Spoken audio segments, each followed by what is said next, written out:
Hace una semana el Parlamento aprobó la designación de la ex jueza Mariana Mota para integrar el directorio de la Institución Nacional de Derechos Humanos y Defensoría del Pueblo. Mota formó parte del directorio de la institución entre 2017 y 2022, fue jueza durante más de 2 décadas y su nombre cobró relevancia pública por su trabajo en causas vinculadas a delitos de lesa humanidad cometidos durante la última dictadura cívico-militar. Así que, para ampliar en el rol que ocupará en la institución y las expectativas que tiene a futuro para el organismo, recibimos a Mariana Mota, directora de la institución o directora elegida. Mariana, bienvenida, muchas gracias por estos minutos. Hola, ¿qué tal? ¿Cómo están? Muchas gracias de nuevo. Primero que nada, ¿qué significa haber sido elegida nuevamente para integrar el directorio de la institución? Bueno, sin duda un agradecimiento a las organizaciones que me propusieron, que siempre han confiado en lo que pudiera hacer o lo que pudiera trabajar en consonancia con lo que impulsan las organizaciones. Así que por ese lado, siempre es un agradecimiento y nada, y una responsabilidad no defraudar esa confianza y poder trabajar en lo que se propone. Perdón la tos, pero bueno, es un poco eso, en principio y principalmente por madres y familiares que fueron quienes me plantearon este nuevo desafío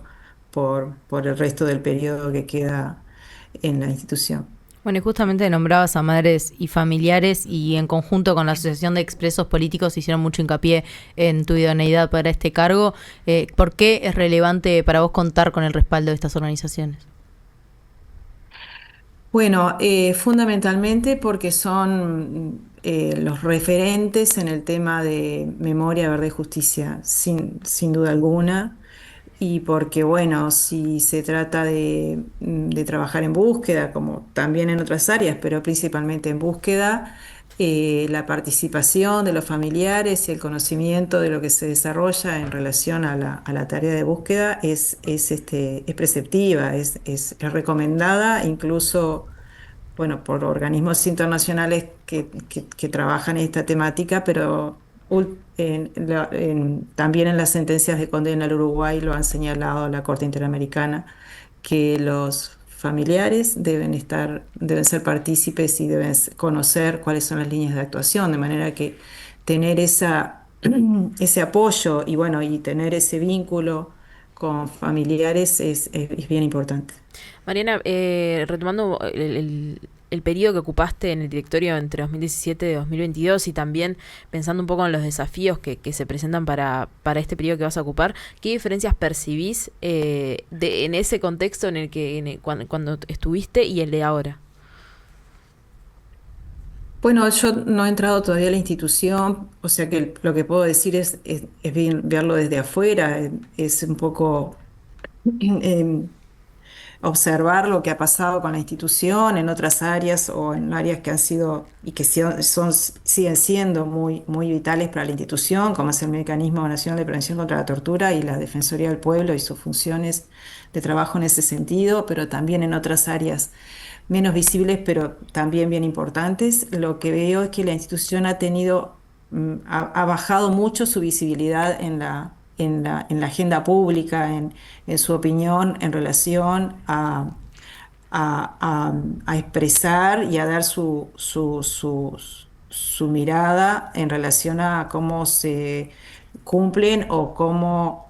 o qué observaciones tienen en relación a cómo se están protegiendo los derechos humanos o cómo se garantizan los derechos humanos en Uruguay. Entonces, eso sí me resulta preocupante porque la institución en sí misma es un mecanismo de control del efectivo cumplimiento de la protección y y de la garantía de ejercicio de los derechos humanos en todas las áreas del Estado. Y es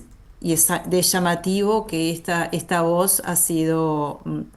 ha tenido mucho menos presencia en relación a situaciones que han sido notorias, ¿no? No estoy hablando de todos, sino de algunas situaciones en las cuales se ha eh, desde las diferentes organizaciones se ha incluso reclamado la intervención de la institución. Entonces eso sí encuentro como un diferencial y bueno, y es preocupante porque en definitiva la institución lo que debería a lo largo de su corta vida, porque todavía sigue siendo un organismo joven, lo que debería es tener, haber incrementado su participación, su voz, su escucha y haberse posicionado cada vez más como un organismo de referencia en lo que refiere a los derechos humanos, a cómo deben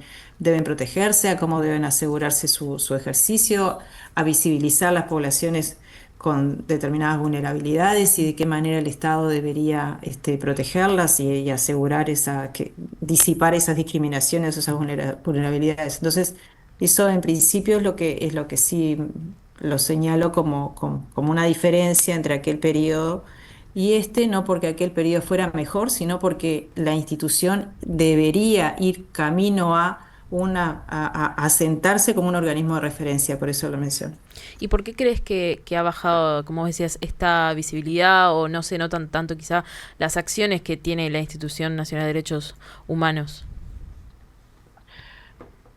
Bueno, no sé, yo creo que me parece que hay dos factores que, bueno, que podrían estar incidiendo. Por un lado, la institución cuenta con un equipo de funcionarios que son técnicos y profesionales, y este equipo se ha desmembrado últimamente, han habido muchos pases en comisión, gente que ha migrado para otros Mm. organismos. Eso debilita en cierta manera la institución. ¿No? La institución debe tener la fortaleza suficiente como para quienes ingresan a la institución quieran seguir ahí y tomen a este lugar de trabajo como un lugar bueno, de compromiso, ¿no? Con los derechos humanos. Las circunstancias que llevan a que esas personas, esos técnicos, decidan irse de la institución es algo que está señalando de que en definitiva no es el lugar, no está siendo un lugar de trabajo bueno, que satisfaga las necesidades, no digo las necesidades económicas porque me consta que tienen, bueno, que no tienen esas dificultades, sino que satisfaga lo que han buscado cuando ingresaron a la institución. Entonces eso me parece por un lado que es algo que debería revertirse o trabajarse para que eso no continúe sucediendo. Y por otro lado, creo que también incidió la forma en que se eligió el Consejo Directivo actualmente vigente. Recordemos que esa forma de elección fue con una intervención más fuerte de la pata político-partidaria, y Ujú. eso creo que hace daño a una institución de contralor. Los organismos de contralor deben ser autónomos y asegurar esa autonomía técnica y no vinculadas a lo político partidario, porque inevitablemente eso habilita, y no quiere decir que preceptivamente sea así, pero habilita a que sean quienes ocupan esos cargos, independientemente sea la institución u otros organismos, estoy hablando de organismos de contralor en Ujú. general, que quienes ocupan esos cargos sean benevolentes con la administración que los impuso por razones político-partidarias. Y eso eh, desacredita el trabajo que deben desarrollar. Entonces, esas dos circunstancias me parece que se combinaron para que la institución no pudiera dar o no estuviera en un desarrollo que debería haberse, como digo, mejorado, incrementado en los años, ¿no? Y pensando un poco en la actualidad, ¿cuáles son los principales desafíos en materia de derechos humanos que tiene la institución al día de hoy? Bueno, eso para poder contestarlo tendría que estar ahí, poder conocer más en la interna qué es lo que está pasando, pero sin duda yo creo que hay que fortalecer ese equipo humano, técnico y profesional bueno, que trabaja a permanencia en ese espacio. Eh, Son ya de por sí personas que trabajan en derechos humanos y que se han especializado, pero fortalecer si fuera necesario en número y en especialización, en formación continua y que de por sí desarrollen con carácter de permanencia y a largo plazo líneas de trabajo en relación a determinadas áreas o temáticas de derechos humanos que puedan aportar a la sociedad y al Estado en general, y a su vez también bregar por una asociación con otros organismos, organizaciones sociales o internacionales también, para poder fortalecer ese trabajo. Me parece que eso sería una forma también de mejorar la actuación de la institución a grandes rasgos, ¿no? Como digo, no podría decir qué es lo qué es lo que corresponde hoy día porque no estoy ahí, pero es un poco una visión externa. En eso, fortalecer los equipos de trabajo que existen efectivamente hoy día en la institución. Mariana, esto como análisis por fuera por lo que vos ves de la situación, también como tu experiencia, ¿cuáles son las prioridades que hay que atender al entrar a la institución como directora? Bueno, de nuevo, tendría que mirarlo, pero sin duda creo que hay que fortalecer el área de denuncias,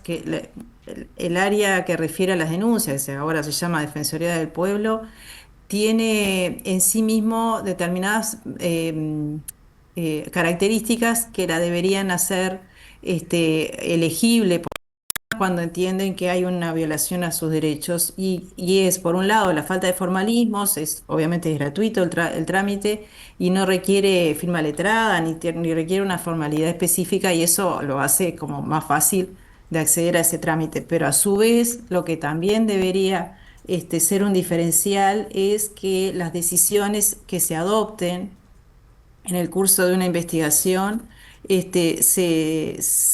decisiones que son recomendaciones, tenemos claro, ¿no? Eso sea en el menor tiempo posible, porque la agilidad en el trámite y la prontitud en la respuesta de la institución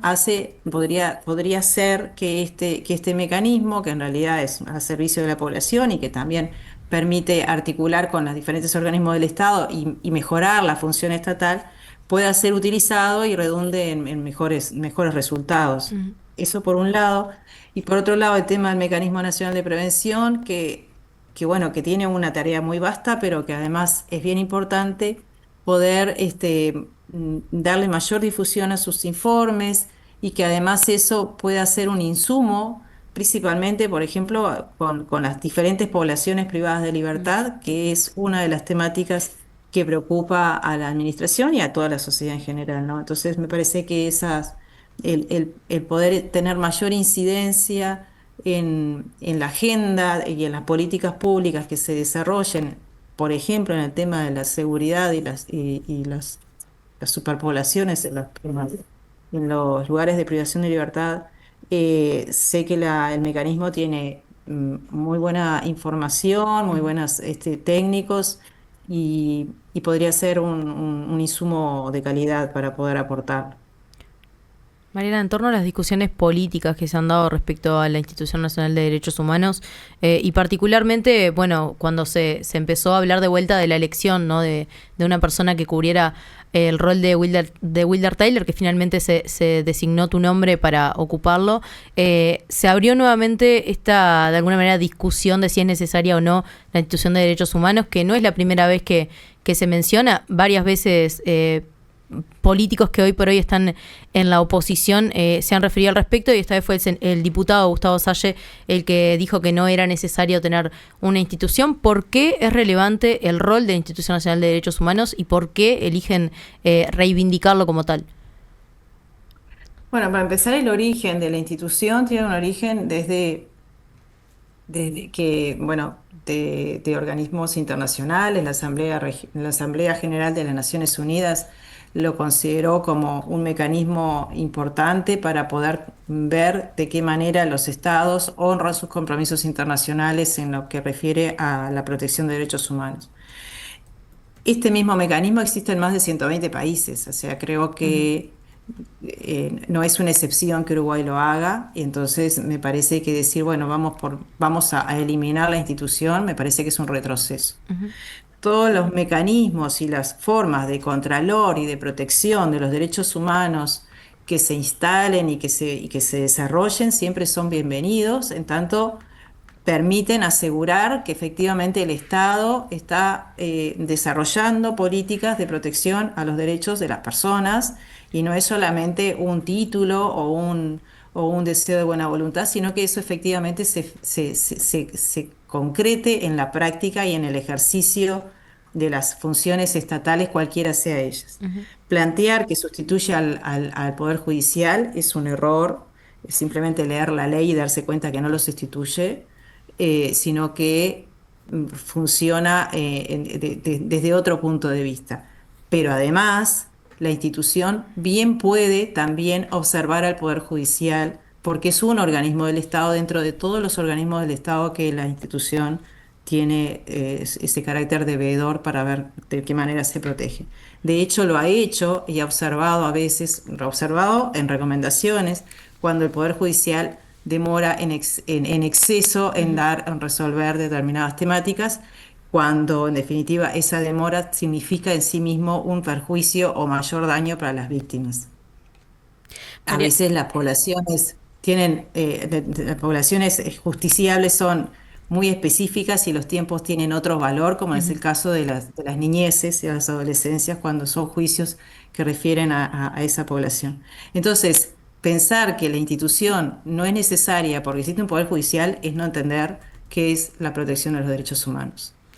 Ahí, y esta pregunta que ya parece una muletilla y es casi cliché últimamente, pero no puedo evitar hacértela. ¿Cómo ves vos el negacionismo sobre justamente, pensando específicamente en el terrorismo de Estado, en los delitos cometidos en dictadura y también el avance, ¿no? de estos discursos que quieren de alguna forma volver con la teoría de los demonios, con los dos lados, con los dos bandos? ¿Cómo ves vos el avance de estos discursos? Bueno, obviamente que preocupante, ¿no? En definitiva, negarlo significa abrir las posibilidades a que pueda volver a ocurrir. No, nunca estamos vacunados contra excesos de autoritarismo, pero en la medida en que no conocemos lo que pasó o que no se establecen las responsabilidades cuando hay abusos de poder y que eso deriva en violaciones masivas a los derechos humanos, es una forma de habilitar que esas situaciones, que son gravemente vulneratorias, no tienen consecuencias y por lo tanto pueden volver a ocurrir. Es una forma de decir eso hacia otros posibles perpetradores. Entonces, me parece que el negacionismo lo único que hace es eso y además es una forma también de despreciar lo que le pasó a las víctimas, de negar el daño generado no solamente a las víctimas en forma directa, sino a sus familiares y a otras generaciones siguientes. Eso no se traduce solamente en la demora, en brindar justicia y en establecer responsabilidades penales, sino también en invisibilizar otras víctimas que también lo fueron en la época, en el terrorismo de Estado. Entonces, me parece que el negacionismo y el simplificar que la situación o lo que pasó en la dictadura fue simplemente un enfrentamiento entre dos bandos, cuando claramente eso no es así, no lo dice la historia, no lo dicen ni siquiera quienes participaron en o fueron protagonistas Ujú. activos en esa época. Entonces es como una forma de simplificar la historia, de simplificarla y peor, de hacer una interpretación errónea, dejando de lado lo que pasó a todo el resto de la sociedad y no mostrando o no demostrando que efectivamente esto fue un modelo que se impuso y que afectó a toda la sociedad en diferentes formas, pero en forma masiva. Y eso también hace que no sepamos o no podamos enfrentar cuáles fueron las debilidades que presentó el Estado en ese tiempo para que avanzaran estos modelos autoritarios y poder evitar o por lo menos asegurar que estas cuestiones no puedan volver a ocurrir. Entonces, el hecho de conocer lo que pasó y de establecer responsabilidades, aunque sea simbólicas, porque no necesariamente tenemos que estar hablando de las responsabilidades penales, sino las responsabilidades como organismos o como Estado en sí, que adoptó en ese tiempo. Eso nos permite asegurarnos es una forma de garantías de no repetición, o sea, es una forma de asegurarnos que esas cosas que ocurrieron no deberían volver a ocurrir. Ahora, si no las conocemos o las malinterpretamos o las simplificamos a través de esas teorías absurdas, lo que estamos haciendo es primero negando la existencia de las víctimas y además este, asegurando una impunidad que luego puede volver a generar este tipo de fenómenos. O sea que me parece que es algo que la sociedad debe sostener en la memoria y debe asegurar que haya democratización de algunos estamentos, por ejemplo, los militares, que son en definitiva los que tienen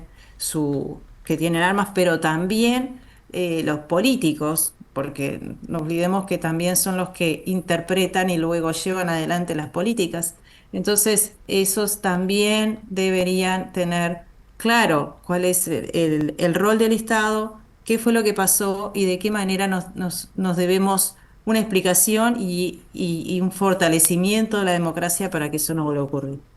Mariana, es muy conocido, y lo decíamos al principio, tu trayectoria en materia de derechos humanos, por tu trabajo incluso como jueza en su momento, y en 2013, hace ya 12 años, te habían trasladado del área penal al área civil, y entro en este tema porque por aquellos años, en una nota con BBC Mundo, habías expresado que vos no pediste salir de penal, ni uno tampoco una sanción que justificara esa medida, y también aseguraste que en Uruguay ha sido particularmente difícil investigar lo sucedido en dictadura,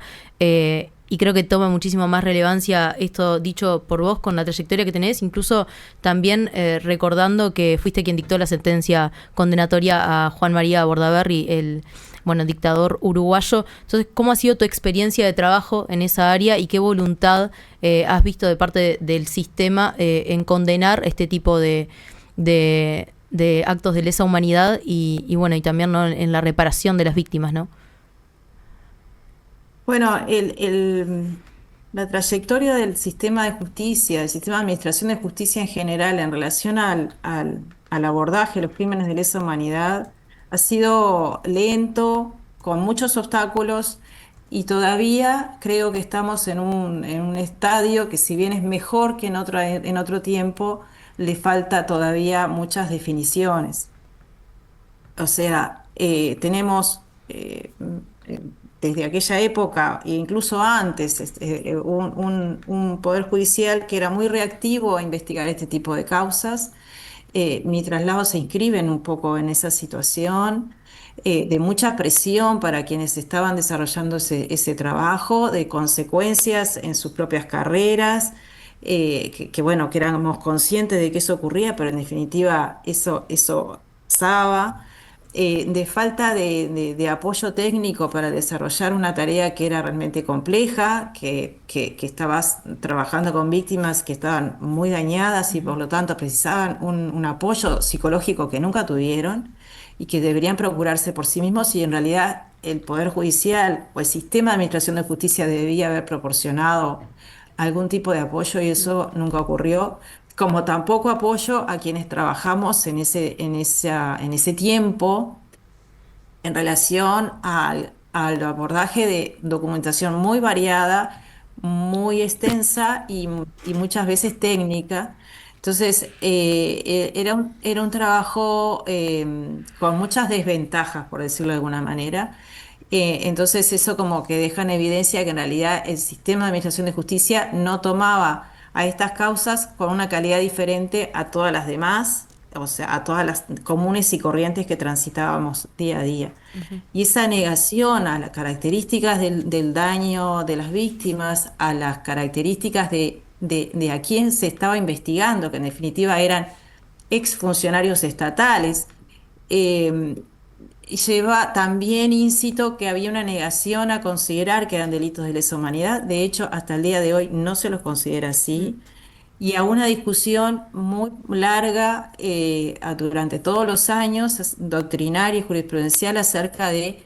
qué tipos de delitos eran los que se habían cometido, a la calificación de esos delitos y a entender determinados institutos como la prescripción y etcétera, que todavía se sigue discutiendo. Eso llevó a que Uruguay fuera condenado en 2 ocasiones por la Corte Interamericana, justamente por eso, por la obstaculización y por y por la falta de actuación efectiva del sistema de justicia en relación a estas causas. O sea que me parece que eso habla un poco de cuál es la situación del Estado uruguayo en relación al abordaje de esos crímenes de lesa humanidad, eh, donde, eh, donde en definitiva han pasado muchísimos años. Buena parte de esa inacción es responsabilidad de la ley de caducidad, pero luego, posteriormente, porque el Poder Judicial tramitó una serie enorme de recursos que sistemáticamente ponían las defensas de los imputados para paralizar las causas, para lograr que quienes se investigaban como responsables definitivamente no fueran a la cárcel. Ujú. Y en definitiva es una denegación de justicia. Justicia tardía, esto de que la justicia tarda, pero llega, cuando llega tarde no es justicia. Es una imagen muy débil de justicia, porque en definitiva las personas que cometieron esos delitos vivieron toda su vida en libertad sin ningún tipo de dificultad. Entonces, ahí hay un debe importante que, como digo, a través de los años se ha ido de alguna forma aceptando las figuras, por ejemplo, la desaparición forzada en forma absolutamente reciente. Se aceptó la calificación de la desaparición forzada en una sentencia de la Corte, pero con una pobreza argumental muy importante. No se considera que son delitos de lesa humanidad, y la característica de los delitos de lesa humanidad es algo que el Estado uruguayo lo reconoció a nivel internacional hace muchos años. Entonces, es la falta de incorporación de normativa internacional a las causas internas. O sea, esto un poco en vínculo con lo que decíamos antes: si el Estado se compromete a nivel internacional con otros estados a reconocer determinados derechos y a reconocer determinadas categorías, como por ejemplo el caso de delitos, los crímenes de lesa humanidad y las características que tienen, que son imprescriptibles, inamnistiables, eso debe hacerse carne, hacerse realidad en la normativa interna y aplicarse, porque si no, simplemente con reconocerlo a nivel internacional no alcanza. Entonces, esas son las situaciones que hoy día sigue atravesando la justicia uruguaya, y cuando vemos procesamientos y condenas y lo poco que sale hacia afuera, porque eso también es otra dificultad, ¿no? Que se conoce de los juicios apenas un resumen de una sentencia, pero no se conoce todo el proceso y toda la historia que hay detrás de todos esos juicios, que es necesario que la gente lo conozca o pueda acceder a saberlos. Eh, en realidad estamos viendo que es una persona de un conjunto de personas, porque todas las otras fallecieron, y luego terminan con una prisión domiciliaria. O sea, es una, es un resultado muy pálido de justicia, en definitiva. Mariana Mota, directora designada de la Institución Nacional de Derechos Humanos, muchas gracias por estos minutos en Comunidad Odelar. Gracias a ustedes.